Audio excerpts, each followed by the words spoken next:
In the cold calculus of modern politics, fairness is a currency that seems to have lost all value. We are told, again and again, that hard choices must be made, that the state pension age must rise, that the triple lock might go, that the fiscal arithmetic simply doesn't add up. But let's be honest, this is less about arithmetic and more about ideology.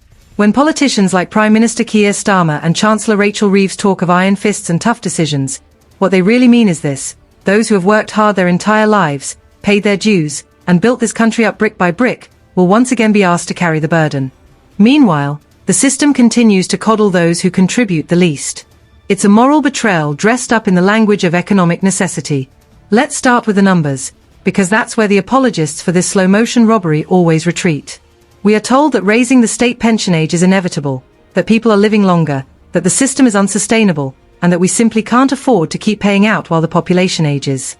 But this argument crumbles the moment you scratch beneath the surface. Yes, people are living longer on average, but averages conceal brutal inequalities. A banker in the city and a factory worker in Manchester do not age at the same rate. Only half of us will even be healthy enough to work at 70. And for those who start work at 16 in tough, physically demanding jobs, raising the retirement age amounts to one thing: stealing years of rest and dignity they will never live to enjoy. These are people who have already paid decades of national insurance contributions. How dare the state move the goalposts on them now? This isn't just unfair, it's predatory. The government is effectively betting on the fact that some of the lowest paid workers, who are already more likely to suffer from ill health, will die before they can claim what they're owed. For all the talk of tough choices, this is the easiest, laziest, and most cynical choice any policymaker can make: squeeze those with the least power to push back. It's a policy that targets the voiceless while sparing the influential.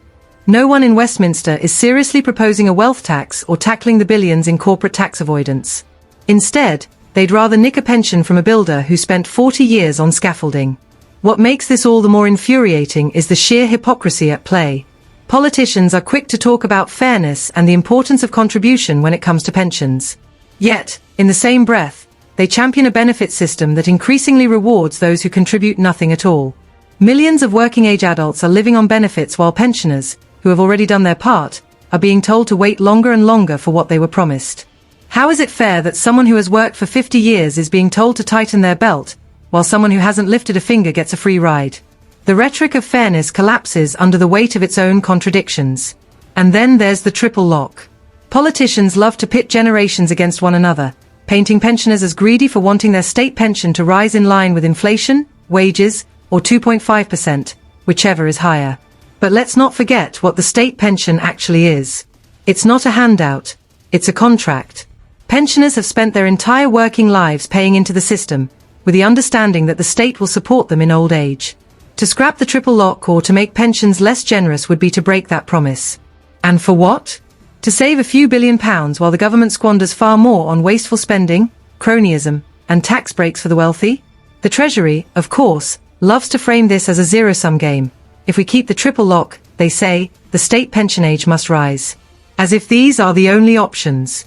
As if there's no money anywhere else. But this is a lie. A convenient one for those who want to keep the focus on pensioners rather than the structural rot in our economic system. There is money. There is always money. It's just that it's being hoarded at the top, by corporations dodging taxes, by billionaires exploiting loopholes, by a political class too spineless to take them on. The idea that the only way to balance the books is to punish pensioners is not just wrong, it's obscene. Let's not kid ourselves about what's really happening here. This isn't about sustainability or fairness or tough choices. This is about a political establishment that has decided pensioners are an easy target. They're gambling that most of them won't live long enough to fight back, and that those who do will be too tired, too isolated, or too resigned to resist. Well, they're wrong. Because this isn't just a financial issue, it's a moral one. It's about what kind of society we want to be. Do we want to be a country that values hard work, contribution, and dignity?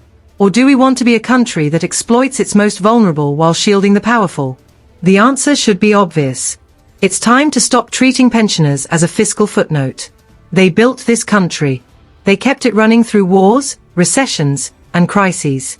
They deserve better than to be discarded when they're no longer profitable. And if the government can't see that, then it's not fit to govern.